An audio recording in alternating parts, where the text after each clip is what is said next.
The book of 1 Samuel, chapter 15. Samuel also said to Saul, The Lord sent me to anoint you king over his people, over Israel. Now therefore heed the voice of the words of the Lord. Thus says the Lord of hosts, I will punish Amalek for what he did to Israel. Now he ambushed him on the way when he came up from Egypt. Now go and attack Amalek and utterly destroy all that they have, and do not spare them, but kill both men and women, infant and nursing child, ox and sheep, camel and donkey. So Saul gathered the people together and numbered them in Telaim, 200,000 foot soldiers and 10,000 men of Judah. And Saul came to the city of Amalek and lay in wait in the valley. And Saul said to the Kenites, Go, depart there down from among the Amalekites, lest I destroy you with them, for you showed kindness to all the children of Israel when they came up out of Egypt. So the Kenites depart from among the Amalekites, and Saul attacked the Amalekites from Havilah and all the way to Shur, which is east of Egypt. He also took Agag, king of the Amalekites, alive, and utterly destroyed all the people with the edge of the sword. But Saul and the people spared Agag and the best of the sheep and the best of the sheep, the oxen, the fatlings, the lambs, and all that was good, and were unwilling to utterly destroy them. But everything despised and worthless that they utterly destroyed. Now the word of the Lord came to Samuel, saying, I greatly regret that I have set up Saul as king, for he has turned back from following me and has not performed my commandments. And it grieved Samuel, and he cried out to the Lord all night. So when Saul rose early in the morning to meet Saul, it was told Samuel, saying, Saul went to Carmel, and indeed he set up a monument for himself, and he has gone on around, passed by, and gone down to Gilgal. Then Samuel went to Saul, and Saul said to him, Blessed are you of the Lord, I have performed the commandments of the Lord. But Samuel said, What then is this bleating of the sheep in my ears, and the lowing of the oxen which I hear? And Saul said, They have brought them from the Amalekites, for the people spared the best of the sheep and the oxen to sacrifice to the Lord your God, and the rest have been utterly destroyed. Then Samuel said to Saul, Be quiet, and I will tell you what the Lord said to me last night. And he said to him, Speak on. So Samuel said, When you were little in your own eyes, were you not head of the tribe of the Israel? And did not the Lord anoint you king over Israel? Now the Lord sent you on a mission and said, Go and utterly destroy the sinners, the Amalekites, and fight against them until they are consumed. Why then did you not obey the voice of the Lord? Why did you swoop down on the spoil and do evil in the sight of the Lord? And Saul said to Samuel, But I have obeyed the voice of the Lord, and gone on the mission on which the Lord sent me, and brought back Agag, king of the Amalek, and have utterly destroyed the Amalekites. But the people took off the plunder, sheep and oxen, and best of the thing which should have been utterly destroyed, to sacrifice to the Lord your God in Gilgal. So Samuel said, Has the Lord as great delight in burnt offerings and sacrifices as in obeying his... Has the Lord... Let's repeat that. 1 Samuel chapter 15, verse 22. Has the Lord... So Samuel said, Has the Lord as great delight in burnt offerings and sacrifices as in obeying the voice of the Lord? Behold, to obey is better than sacrifice, and to heed than the fat of rams? For rebellion is as the sin of witchcraft, and stubbornness is as iniquity and idolatry. Because you have rejected the word of the Lord, he also has rejected you from being king. Then Saul said to Samuel, I have sinned, for I have transgressed the commandment of the Lord, and your words become because I feared the people and obeyed their voice. Now therefore please pardon my sin and return me that I may worship the Lord. But Samuel said to Saul, I will not return with you, for you have rejected the word of the Lord, and the Lord has rejected you from being king over Israel. And as Samuel returned around to go away, Saul seized the edge of his robe, and it tore. So Samuel said to him, The Lord has torn the kingdom of Israel from you today, and has given it to a neighbor of yours who is better than you. And also the strength of Israel will not lie nor relent, for he is not a man that he should relent. Then he said, I have sinned, yet honor me now, please, before the elders of my people and before Israel, and return with me, that I may worship the Lord your God. So Samuel turned back after Saul, and Saul worshipped the Lord. Then Samuel said, Bring Agag, king of the Amalekites, here to me. So Agag came to him cautiously, and Agag said, Surely the bitterness of the death is past. But Samuel said, As your sword has made women childless, so shall your mother be childless among women. And Samuel hacked Agag in pieces before the Lord in Gilgal. Then Samuel went to Ramah, and Saul went up to his house of Gibeah of Saul. And Samuel went no more to see Saul until the day of his death.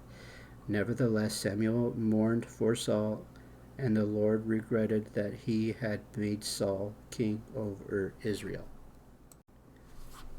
The book of 1 Samuel, chapter 16. Now the Lord said to Samuel, How long will you mourn for Saul, seeing I have rejected him from reigning over Israel? For fill your horn with oil, and go. I am sending you to Jesse the Bethlehemite, for I have provided myself a king among his sons. And Samuel said, How can I go if Saul hears it? He will kill me. But the Lord said, Take a heifer with you, and say, I have come to sacrifice to the Lord. Then invite Jesse to the sacrifice, and I will show you what you shall do. You shall anoint for me the one I name to you. So Samuel did what the Lord said, and went to Bethlehem.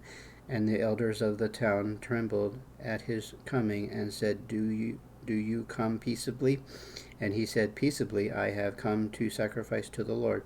Sanctify yourselves, and come with me to the sacrifice. Then he consecrated Jesse and his sons, and invited them to the sacrifice.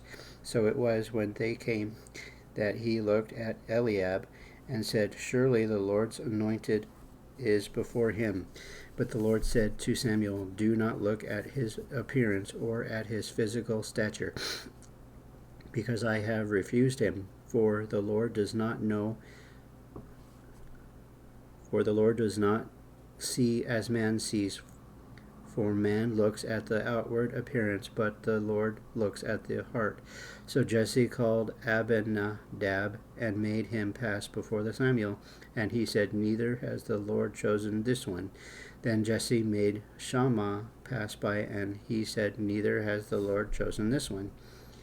Thus Jesse made 7 of his sons pass before Samuel. And Samuel said to Jesse, The Lord has not chosen these. And Samuel said to Jesse, Are all the young men here? Then he said, There remains yet the youngest, and there he is, keeping the sheep. And Samuel said to Jesse, Send and bring him, for we will not sit down till he comes here. So he sent and brought him in. Now he was ruddy. with bright eyes and good looking. And the Lord said, Arise, anoint him, for this is the one. Then Samuel took the horns of the oil and anointed him in the midst of his brothers, and the Spirit of the Lord came upon David from that day forward. So Samuel arose and went to Ramah. But the Spirit of the Lord departed from Saul, and a distressing spirit of the Lord troubled him. As Saul's servant said to him, Surely a distressing spirit from the God is troubling you.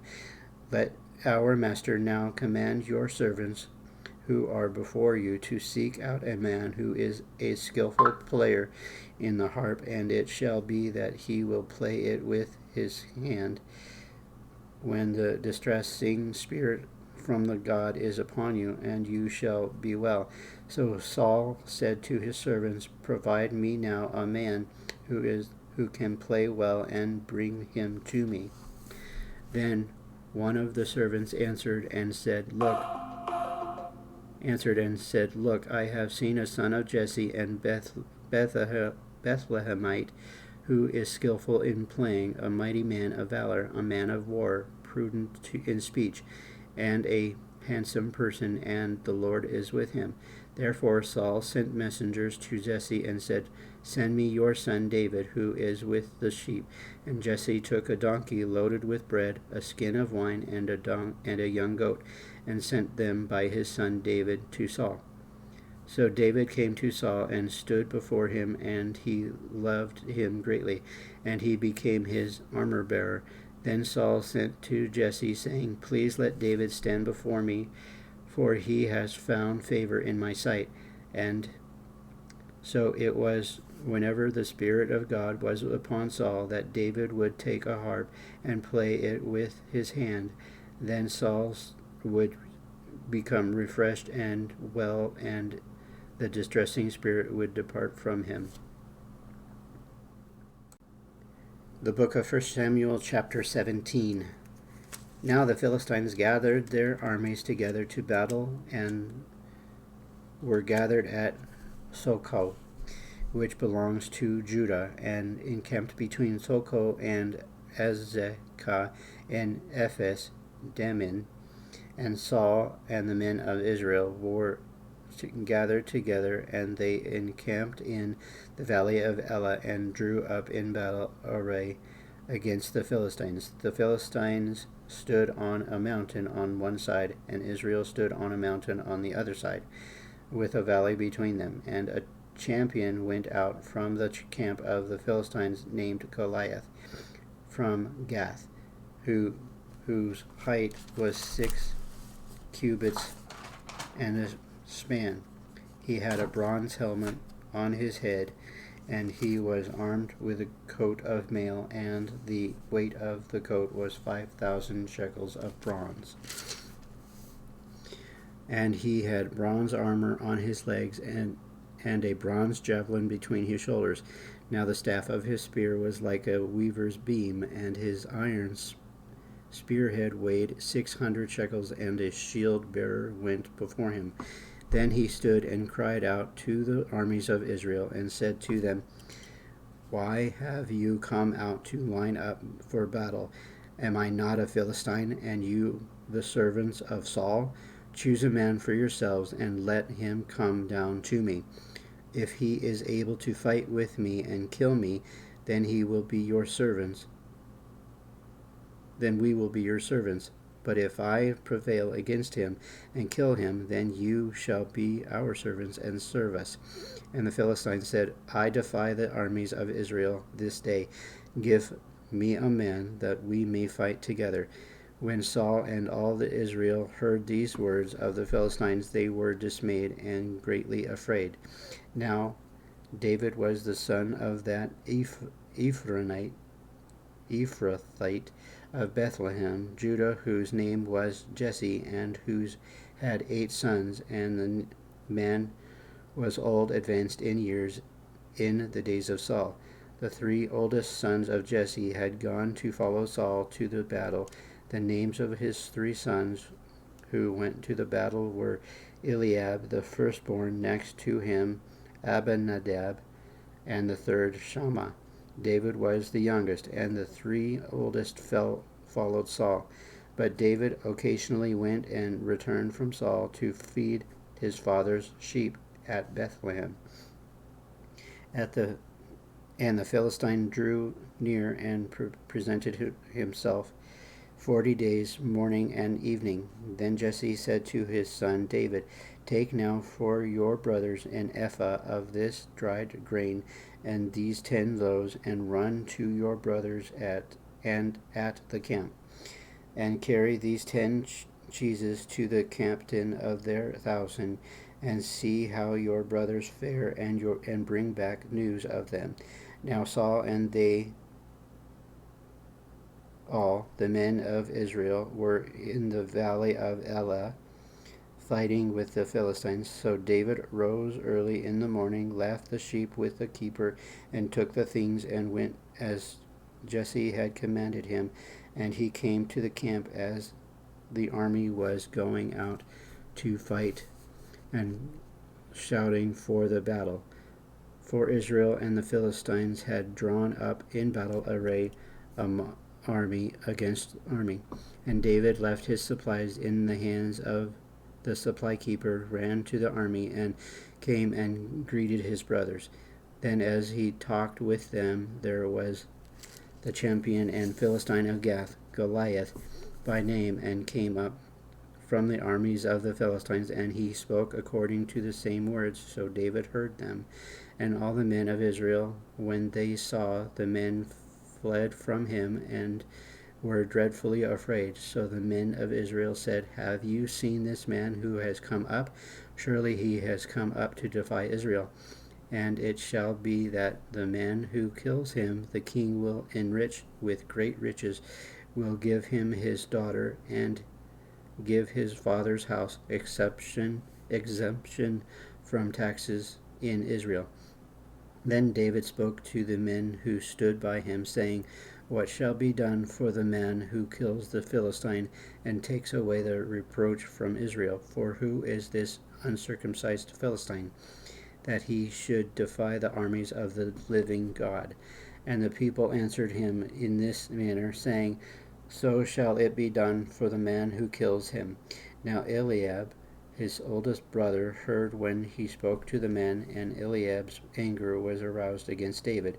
And he said, Why did you come down here? And with whom have you left those few sheep in the wilderness? I know your pride and the insolence of your heart, for you have come down to see the battle. And David said, What have I done now? Is there not a cause? Then he turned from him toward another and said the same thing, and these people answered him as the first ones did. Now, when the words of which David spoke were heard, they reported them to Saul, and he sent for him. Then David said to Saul, Let no man's heart fail because of him. Your servant will go and fight with this Philistine. And Saul said to David, You are not able to go against this Philistine to fight with him, for you are a youth, and he is a man of war from his youth. But David said to Saul, Your servant used to keep his father's sheep, and when a lion or a bear came and took a lamb out of the flock, I went after it and struck it and delivered the lamb from his mouth. And when it arose against me, I caught it by its beard and struck it and killed it. Your servant has killed both lion and bear, and this uncircumcised Philistine will be like one of them, seeing he has defied the armies of the living God. Moreover, David said, The Lord who delivered me from the paw of the lion and from the paw of the bear, he will deliver me from the hand of the Philistine. And Saul said to David, Go, and the Lord be with you. So Saul clothed David with his armor, and he put a bronze helmet on his head, and also clothed him with a coat of mail. David fastened his sword to his armor and tried to walk, for he had not tested them. And David said to Saul, I cannot walk with these, for I have not tested them. So David took them off. Then he took his staff in his hand, and he chose for himself 5 smooth stones from the brook, and put them in a shepherd's bag in a pouch which he had his sling was in his hand, and he drew near to the Philistine. So the Philistine came and began drawing near to David, and the man who bore the shield went before him. And when the Philistine looked about and saw David, he disdained him, for he was only a youth, ruddy and good-looking. So the Philistine said to David, Am I a dog that you come to me with sticks? And the Philistine cursed David by his gods. And the Philistine said to David, Come to me, and I will give your flesh to the birds of the air and the beasts of the field. Then David said to the Philistine, You come to me with a sword, with a spear, and with a javelin, but I come to you in the name of the Lord of hosts, the God of armies of Israel, whom you have defiled. This day the Lord will deliver you into my hand, and I will strike you and take your head from you, that this day I will give the carcasses of the camp of the Philistines to the birds of the air and the wild beasts of the earth, that all the earth may know that there is a God in Israel. Then all this assembly shall know that the Lord does not save with sword and spear, for the battle is the Lord's, and he will give you into our hands. So it was when the Philistines arose and came and drew near to meet David, that David hurried and ran toward the army to meet the Philistine. Then David put his hand in his bag and took out a stone, and he slung it and struck the Philistine in his forehead, so that the stone sank into his forehead, and he fell on his face to the earth. So David prevailed over the Philistine with a sling and a stone, and struck the Philistine and killed him. But there was no sword in the hand of David. Therefore David ran and stood over the Philistine, took his sword, and drew it out of its sheath, and killed him, and cut off his head with it. And when the Philistines saw that their champion was dead, they fled. Now the men of Israel and Judah arose and shouted, and pursued the Philistines as far as the entrance of the valley and to the gates of Ekron. And the wounded of the Philistines fell along the road to Shaaraim, even as far as Gath and Ekron. Then the children of Israel returned from chasing the Philistines, and they plundered their tents. And David took the head of the Philistine and brought it to Jerusalem, but he put his armor in his tent. When Saul saw David going out against the Philistines, he said to Abner, the commander of the army, Abner, whose son is this youth? And Abner said, As your soul lives, O king, I do not know. So the king said, Inquire whose son this young man is. Then, as David returned from the slaughter of the Philistine, Abner took him and brought him before Saul with the head of the Philistine in his hand. And Saul said to him, Whose son are you, young man? So David answered, I am the son of your servant Jesse the Bethlehemite. Well, that was a fun reading. I hope that you guys have had a great, wonderful day, whatever part of this day you're listening to this, whether it's morning, afternoon, or evening, whether you're listening to, whether you've had a great day or are starting a great day. We will see you again soon.